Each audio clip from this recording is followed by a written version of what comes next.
Welcome to the Music Combine for this week. Sorry, we are a day late. Greg was not feeling well last night, so we had to take a pause for the cause, as they say. But we're here. I think this is a great week in music. It's a lot of stuff going on in music. Let's just get into it. Greg, how's your week been? It's been quite productive. Thank you, Mike. I've been looking at some stuff for the show and just kind of grazing over what we can talk about a little bit more. Obviously we bring up a lot of the same subjects because it needs to be brought up. Otherwise we forget about it and then nothing happens at all. Right. So Can't complain. How about yourself? Good, man. I've been, obviously keeping my eyes glued to music news in general. And we got the point that we always bring up is, what is the world of publishing going to look like now? Well, we got a story of an old guy and a young guy in this game. Mm-hmm. So with all of you familiar with Bob Rock and all of his wares and doings as a producer, by the way, he's an absolute influence to me as an engineer and producer. He sold 100% of the music publishing rights, including both publishers and writing share, to Shakira's entire catalog. Yeah, but also, hold on a second. Is this right? Today's announcement follows the week's Hypnosis acquired 100% of publishing rights. Oh, they acquired Shakira's catalog. But Bob Rock basically sold 100% of his Shares. his share in Metallica's Black Album, as well as probably Load. They said 43 songs. I don't think he did 43 songs with Bublé. Mm-hmm. So that has to be all the stuff he's done with Metallica. So Saint Anger, Black Album, Load. I wonder how that comes to be, how that happens. Like, why did he sell it? Like, why now? You know what I mean? I was talking to a certain CFO from an intellectual property hedge fund. I don't know if we can mention him or not, but this gentleman explained to me how they do it. And what they said to me was this. He said, it becomes a more tax savvy situation. It's the same thing as Bob Dylan selling his stuff, right? So he went ahead, sold, the entire thing. Like, do you want to basically be taxed over time on what you're making, or would you like one lump sum so we can make it tax savvy for you? Mm-hmm. So being a financial planner, I'm just going to use an example of like what they do with a lot of football coaches and even players now. Yep. So they do what they call premier financing with their money. Right. In premier financing, and I'm not giving advice. This is just an example of like how they would work the money. So it's a tax-free revenue source, essentially. Oh, okay. So there's only two ways you really can make tax-free money on investments. It's either cash accumulation in a life insurance policy or in a Roth IRA, or like an S block. But S block, you have to pay the money, the dividends that you receive or the line of cash that you receive from the S block. Mm-hmm. You have to pay taxes on and again, I'm not giving advice. You have to pay taxes on the capital gains. Right. So what they do is they say, okay, look, we're going to buy your catalog. We're going to shop it and maintenance it. Now, if you don't have a deal somewhere and you're the one who has to run around, take care of it, blah, blah, blah, and it has a certain intellectual value to it, wouldn't you take the lump sum, especially if you're closer to retirement? Yeah, sure. You know what I mean? So what you can do is basically drop it, say, into a life insurance policy and doing premier financing, where what they do is they, if it's worth over about $3 million in assets, they can give you a $10 million policy. And so what they do is they basically loan money from the bank, to pay the premiums, while your cash basically gains tax-free revenue. You draw off that tax-free revenue because it's out of an insurance policy, and the gains over here are paying everything off. Interesting. So one hand washes the other. Bingo. It's nice. How millionaires, billionaires hide their money. That's That's a book. How does the Rock? That's one scenario. Now, Bob Rock could just take the money and go invest it and do what do he a bunch wants. of things. But if you had that kind of money, you would do something similar to that. That would be my advice. And somebody not giving advice though. Yeah, but to the people that we're talking to, that may be above and over your head, but it's really important to have that type of business acumen, let's just say, right? And don't mean to overwhelm anybody out there, but how do you invest smart? How do you make your money work for you? I mean, that's on a bigger level. That's what the big guys are doing, and that's what they should be doing to be able to have their money work for them, to pay for something that is going to, help their family at the end of the day and feed the legacy. So Bob Rock is a legend. I mean, Bob Rock's a legend. I mean, we were talking before we came on about the records he's done. Motley Crue and Dr. Feelgood, and the Motley Crue record with John Corabi, and I think he did a few other Crue records other than that. But I mean, Bob Rock's always co-wrote with bands. Mm-hmm. So maybe not with Bon Jovi, because Bon Jovi would write with a myriad of other people. But, I mean, he has a storied career, one that most people would want. Mm-hmm. One that I always wanted, never got. But I think of Black Album, the making of it. If you remember those old tapes, they weren't from Live and Bid and Purge. It was after. It was like no. It was before Live. It was before Live Bid and Purge, because it was the recording of the Black Album. Bid and Purge was the box set for the Black Album. Right. And let me say this: I've been to that studio. It's right up the street from my house. Yeah, it's crazy. Almost burnt down last year. Really, yeah. The environment that he created to make Lars. Lars. Everybody makes fun of Lars as a drummer, and he's not a great drummer. Rightfully so. But I tell you what, he's the fucking Ringo Starr of metal. That's what I say, because I don't care if he's not the best double bass player. It has nothing to do with that. His parts are very musical. They're melodic. They're different. They're unique. He has his own staple of drumming. Now, when the Black Album came out, Bob Rock literally leveled him down, tore him open, took all his organs out, put him back in, and sewed him back up. And if you listen to his drum parts, they became very much more straightforward. Very, very straightforward drumming. Nothing crazy. He's producing for the song. He wasn't producing for a great topic to talk about, which leads me and segue into the next point. Sure. Play for this song. I'm a drummer. I was produced by Mike. We talk about it a lot, but the one thing I learned growing up was, I learned from AC/DC, the drummer from AC/DC, he plays the same beat for every song.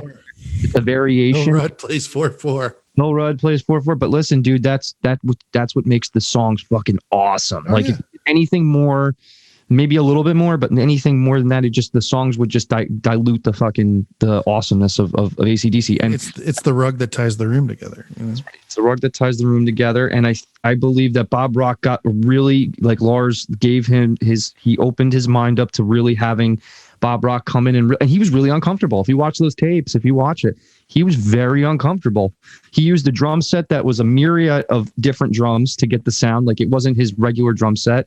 They took the bass drum head off, all the things that he wasn't used to doing, he did. And the drum sound on that record, just even compared to Justice and everything, the quality of drums is just whoa, big time. And I love all those albums before that. Trust me. There's a great story about Justice.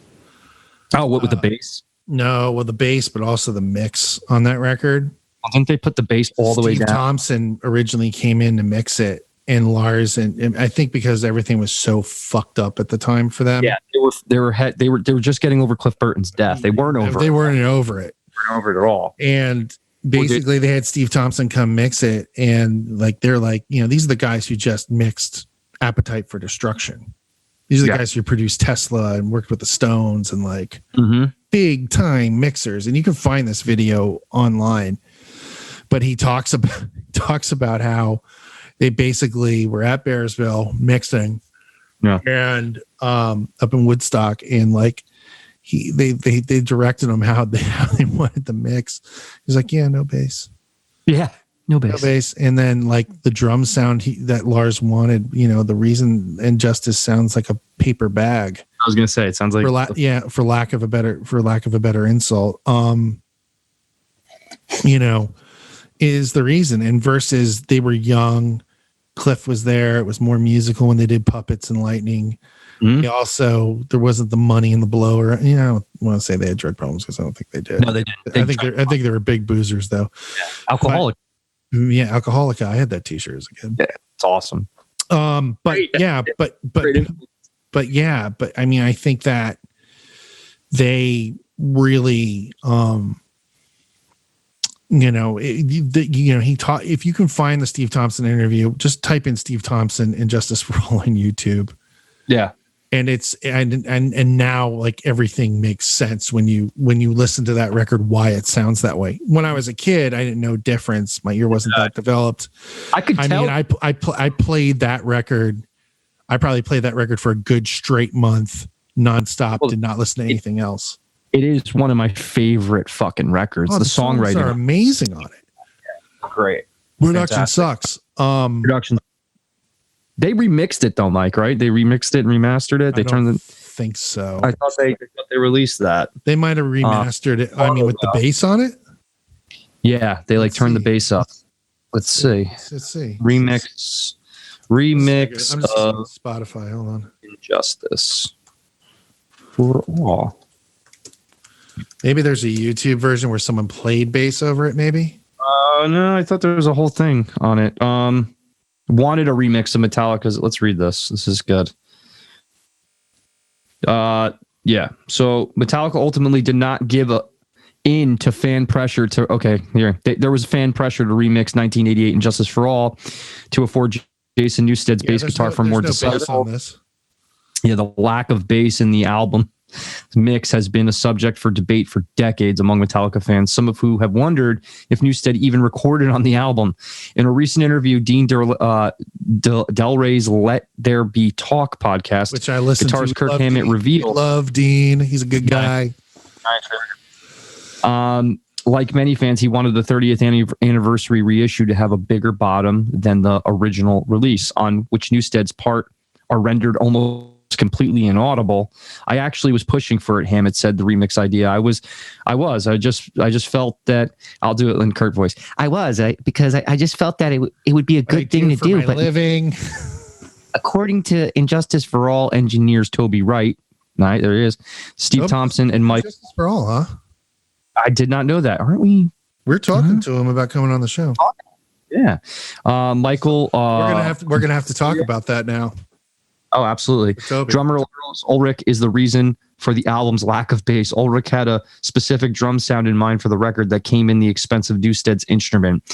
Well, here's something interesting. And Mike, you could, as an engineer, you could talk about this. Yeah.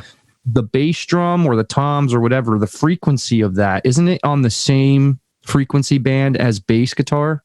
Okay, so yes and no. Yes, drums hold a lot of low end information inside a mix, especially kick drum.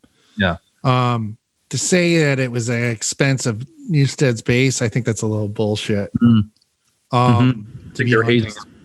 And I think that we could read into that all we want. We don't know what happened there, but I think that at the end of the day, it was probably a really stressful and weird situation, and they decided on the decision that they made. At the end of the day, back to the question of bass and how you mix drums and everything else. This was a severe lesson for me this year. I was never a bass player. I never, even as a producer, I could tell you, never really paid attention enough to the bass. It was like, yeah, just play straight 16ths. Just do this. Like, I was more concerned about the structure of the song. And if the bass player was really good, then I would look to that, like Connolly or our friend Connolly or someone like that. Then I would try to incorporate that even more, because most of the time you found bands really didn't have great bass players, and you were trying to get the best situation out of them possible. Yeah, sure. And it's easier to fix 16ths or eighths in Pro Tools than it is to, try to get someone to play it. Right. At the end of the day, yes, I think that's a load of bullshit that a drum sound replaced a bass sound. True, they sit in the same frequency range. But at the same time, there's always a way to make it work. I think you're talking more the situation than you are talking about frequency management Right. side of mix.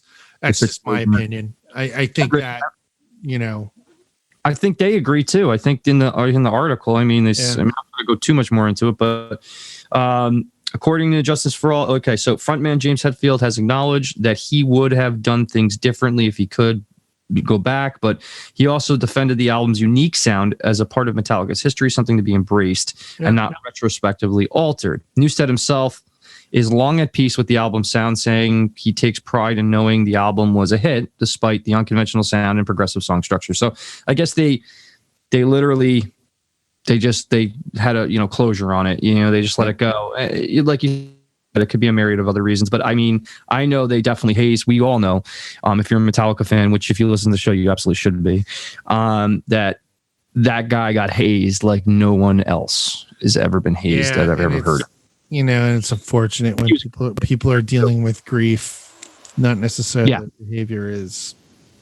Yeah, it's erratic. It's erratic. You can't. Everybody handles their grief differently. Like that's a word. Erratic. I just made it up. What? Erratic. Erratic behavior. So yeah, it's interesting to know. We want to contribute to the best for the song. I mean, it has something to do with the sound as well. I think the quality. I know. Nowadays, right, versus when I was starting out, sound quality was so hard to get. So like I would record something just on the 4-track, just demo it out and be like, this is going to sound great when we really record it. And a lot of times, this is after you. I never got this fucking sound justification that I wanted. And I'm talking about 10 years of that. Like you go into the studio, you're ready to go, and just nothing. It does not sound good at all. Now you can have really good sound quality very, very easily. It doesn't, you can record yourself. You can record yourself and send it to somebody else to mix for you to make it sound better. You can go rent a studio for $500 in New York City and record all your drum tracks, because let's say the most important thing that recordings don't get are the drum sounds. Like drum sounds aren't big, they're not recorded in a room, and I'm not talking about just tracking drums like with the Easy Drummer on Flex Time or Logic or anything. I'm talking about getting really good drum sounds. You can actually go for $500 or $600. You can go into a studio and lay down all your tracks, get that, and then do everything else outside of that, and then put it all together. So there's a lot of easy ways now to get around that, to get the quality that you're looking for. Because back in our day, you really had to go to studio and spend massive mucho bucks to be able to get. Also, I think you also had to be a real player, and that's another thing. And that's a game changer. Being able to play your shit, that's another thing. Like, I mean, you're going to learn that. I mean, I learned the lesson when I first went in. I didn't know what a metronome was when I was 15. I took 8 hours to record half a song. I learned the hard way. And then I had to learn how to play with a metronome. And then that changed my life, because now it's ever part of me. It's always going to be part of you. So you got to know what you're doing before you get in that studio and you spend any kind of money, but you won't have to go to the level of, like, people be like, oh, I want a record deal and I'm going to take my advance and spend, most of that on recording. No, you don't need to do that. You can have a team of people that will help you do it for a much lower cost, take more of that money and put it towards the marketing end of it. Right. So there's a lot more you could do now than you could do back in the day. And maybe that was a little of an inexperience and a play of just not having the right people to be able to make my music sound that good. But you had predators, and we could talk about this all day long too. People that you'd go and play out, you'd play shows, people would like you and they want to record you. And these would be people that were in bigger bands. We're not going to go into who that is and what they are. Their intentions were good, but they also wanted to make money. They liked the band and they were just getting started out in recording. And I was at the mercy of their inexperience. And that led to recordings that just were not good, were inaudible and usable. It also led to me not getting a record deal. That's the truth. So you got to be careful who you give your time to, because they need to be holding up their accountability when it comes to the quality of what they're doing. So they may be really nice and they may be good musicians, but if they can't record you and they don't have the compressors, or they just don't have anything. Here's the other thing too. You lose. So you gotta be really strategic about who you're using. because it can end up, they may be a big name in your genre of music, but doesn't mean they're great at recording. So. Here's the other thing with that. If you're, I hate to say this, and I think it's less and less as time goes on because the information's out there for people to learn. But I find that people who are really hardcore musicians who are not necessarily producers, or necessarily business people, who maybe look on the bright side of life a little bit more than they should, are not great people to usually produce your record or usually to manage you, or just because they've had this experience, you understand they've had a lot of people to take care of them. Now, they probably have more knowledge than most, but you have to be very careful with that. Asking questions is okay. Yeah. Holding people accountable is okay. I don't care how big they are. And don't let people fucking threaten you into saying, oh, you'll never work in this business again if you don't work with me. Yeah. Like, I've heard that shit so many times, and that's a load of bullshit. Yeah. You have to literally not listen to that. It's a load of crap. And the thing is again, it's okay to ask questions. You know what I mean? Like, you should be holding the people that you give your money to very accountable. Yeah, absolutely. And I think these days, there's almost a fine line between I think people or musicians are way more knowledgeable, or like they're more knowledgeable. They know what what to expect out of people. Like, okay, they know people are trying to take advantage of them more than ever now. And it's really more of them letting their guard down to let somebody in and help them actually do that and actually take that leap of faith in somebody.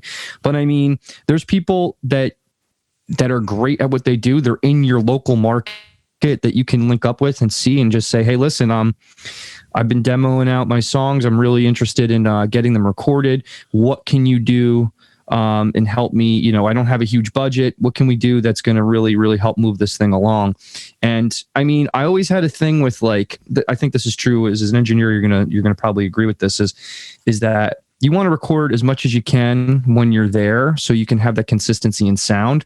But I don't want to go do 3 tracks of drums and I have 10 songs and I only got 3 tracks done and then have to go back again and do the other 7, because there might be a difference in sound quality, right? Because the mics aren't going to be set up the same.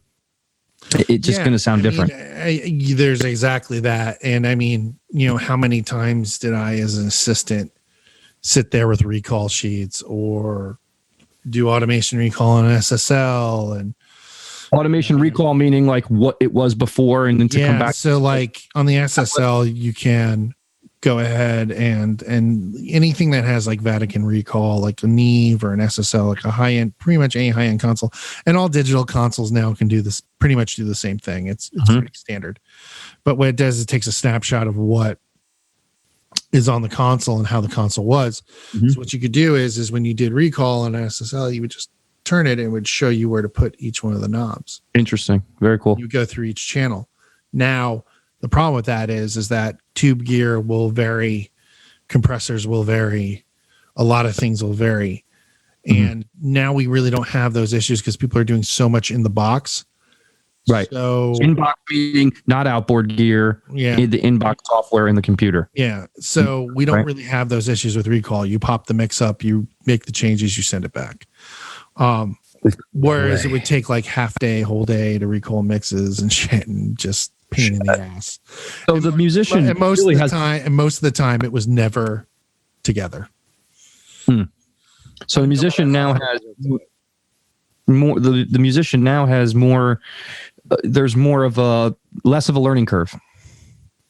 Because that's less of the learning curve in that. I mean, I think for engineers, there's definitely less of a learning curve. I mean, I feel like almost that comes with being a musician now.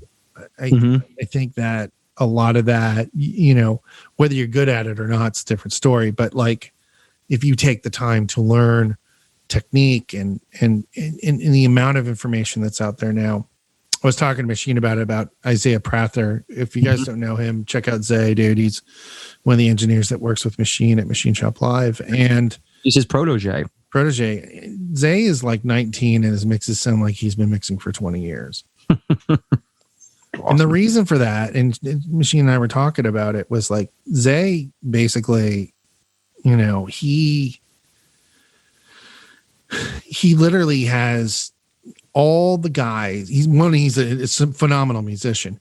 Two is he's a phenomenal engineer. Also, he has all the influences you could ever want and all the stuff right there that you can play on all the time. I could tell you, once I had my own studio, versus me going to other studios to do projects, which wasn't sustainable come around the early 2000s, my skills were tenfold at that point. Yeah, look at Jason Deering. I mean, he's doing his own stuff too, and he, like, last time we spoke with him on the interview, Jason's also but again, Jason's a great example. Jason's had every freaking great engineer in front of him. I mean, when they were writing with Barefoot, they were in a different studio every day with another great guy. And now he's like, I'm twisting this dial, I'm twisting this, but like I was listening to his, like, just his little but his ears really developed. That's the thing that you got to work on. Right. Is like, what sounds good to you, what doesn't. And also, there's a lot of technical ability to it too, or technical knowledge where you have to read about how a parametric EQ actually works and why you would do it this way. Right. A parametric EQ, for people that probably don't know what that is, like me. So parametric EQ. I know what EQ is. Yeah, it's an EQ. Well, parametric means three, para meaning many variables. So parametric EQ has frequency, boost or cut on it, amplitude, not tube as in the plugin, right? And it has a bandwidth. So what you can do, I mean, I'm not going to bore everybody with this shit, but basically what you do is, say you had 500 hertz, wanted to cut more of it out around it, you would use a wide bandwidth versus a narrow bandwidth. So you cut less of it out, Gotcha. Because if you wanted to point it more, boost more of just that frequency, you boost more to that frequency. If you wanted it wider, you would take it down. You see what I'm saying? So yep. Not everyone's looking at my hands, so sorry. Go look at the video on YouTube. But yeah, I mean, the thing is that you have to have, it's the technical knowledge. Honestly, these days, if you picked up a basic audio engineering book or watched some basic audio engineering blogs, or shows, you can understand. You would be able to understand and apply it very quickly. Relative to the DAW that you have. Right. The DAW being the interface that you're using.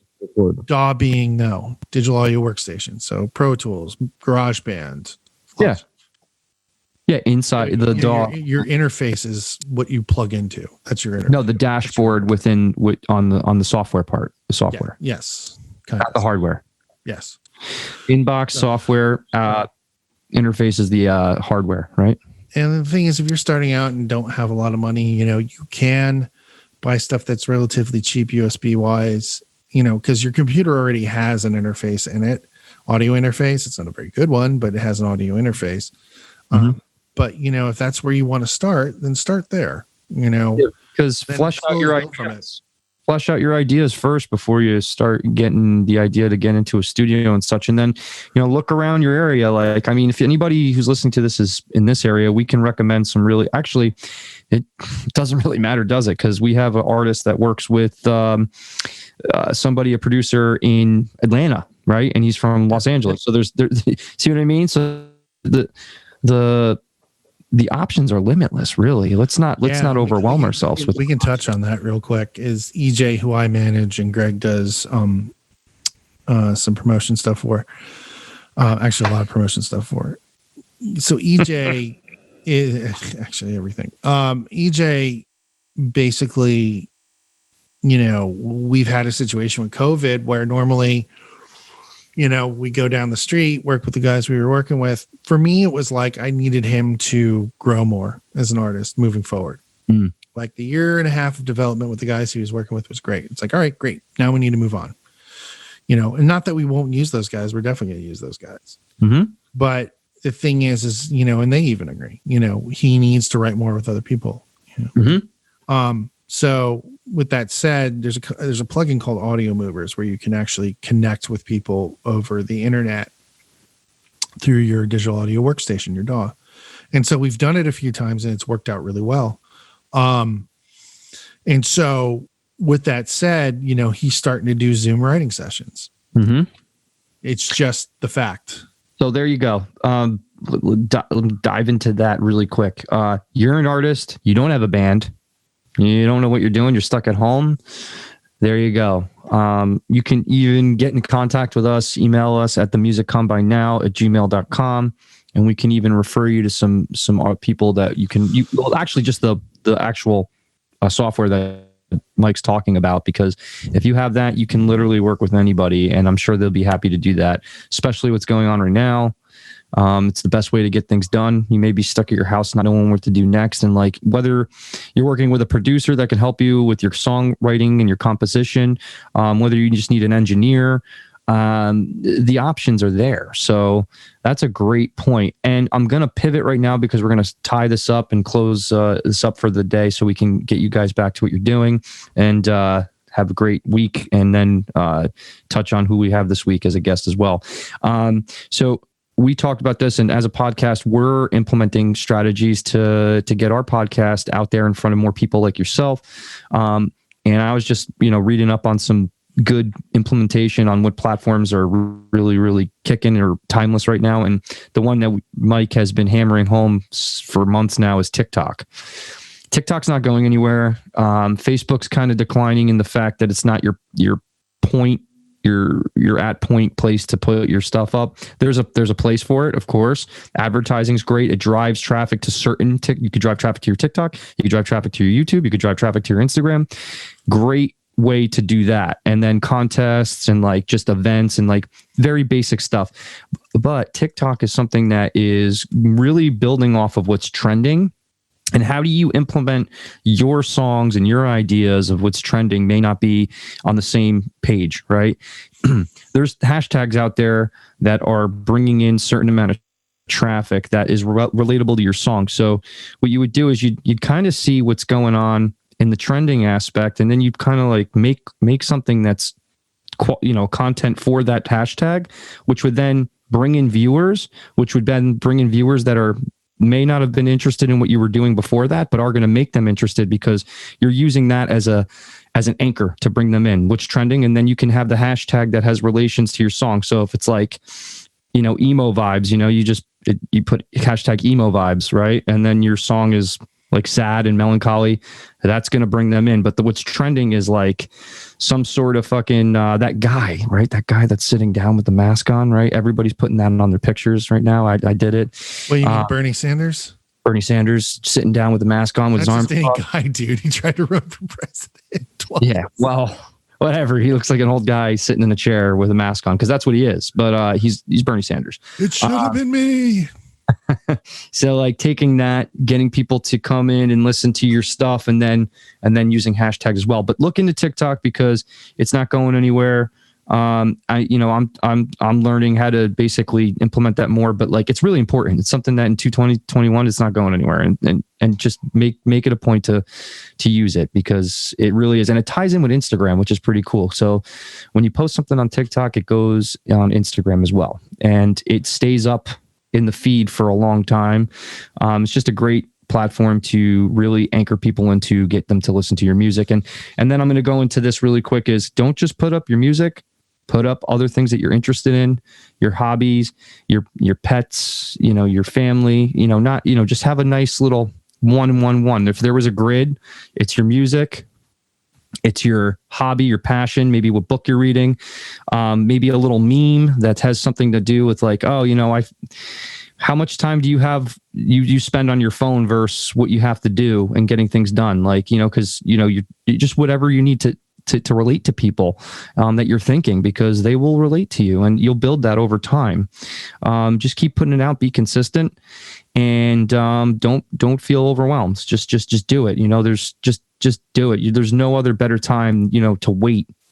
You shouldn't be waiting. Just do it. There's a place for great content with this overproduced and really high end content, but the stuff that really does better. And this is a really good point too. Intrapreneur is a platform that you can learn more about your advertising and what sticks and what doesn't. And they did a real good study, and the study was this. Ready? They did a video with a phone in a car, and they were just singing their song in the car and cruising. And that was the video. And that video was not a high-end, probably highly produced video. That video performed 22 times better than their actual highly produced content, which shows. If you, to that point, I've been playing around a lot with Adobe Rush, a lot, just screwing around and seeing what we can do. For other businesses we have, like we have a content management business too that Greg and I do, and to actually shoot on it and then take it so it goes to the Creative Cloud in Adobe, and then you can edit it from there is really impressive. Like it's super great. And you could do that from your phone, right? You do it from your phone. And the thing about Adobe Rush is that you can actually set some of it up and then you can pull it into Premiere and do more stuff with it. Cool. So I got like this really high res thing yesterday I did of my friend, picking tangerines. But the thing was I was screwing around with it and it looks amazing. Like you can do like almost film finished type stuff. That's awesome. That's really cool. And Adobe Rush is like $33 for the year. Premiere is $33 a month. Yeah, 31. So, I mean, listen, what are you spending your money on now? If you cut back a little bit a week, you can have some program like that and learn how to do it. Guys, it's not hard. I mean, even iMovie's like a good place to start. Good place to start. And that's free. That comes with your phone. So those little videos, like literally, like one of my clients is a salon. Like, I mean, it's a business. And I go in and I take some footage and I put some music behind it. And those videos get like ridiculous amounts of views because I don't know. It just makes it different. It's unique, So whatever you're doing, whatever you're into, just be a little creative, think out of the box a little bit, and don't get overwhelmed. So wrapping it up this week, we have on Friday, our guest will be Bobby Keller.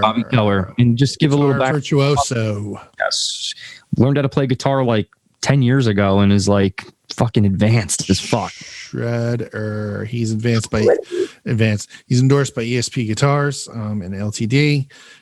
He has his own model out and he just is a badass. Great guy too. Great guy. I think this is more and more of our independent artists that you guys will see him talking about how he has basically built his Instagram following up, his fan base following up, and all that kind of stuff. So it's pretty. And he does it full time too. So that's impressive, man. I mean, come on. Like, I mean, listen, you're not going to be able to do it full time right away, but like to build it up to that level. And he did the old school thing. He was in bands, like me. Yeah. And like, now he's on his own and like, he's doing it, man, So no excuse. Get out there, make your day great, do something every day to move the ball down the field. And that's all you can do, just take those steps towards that greatness that you're capable of. Heck yeah. All right, guys. And we'll see you Friday for the episode Bobby Keller 135. 135. Episode 135. 135. WNBC. WNBC. All right, guys. Have a great week.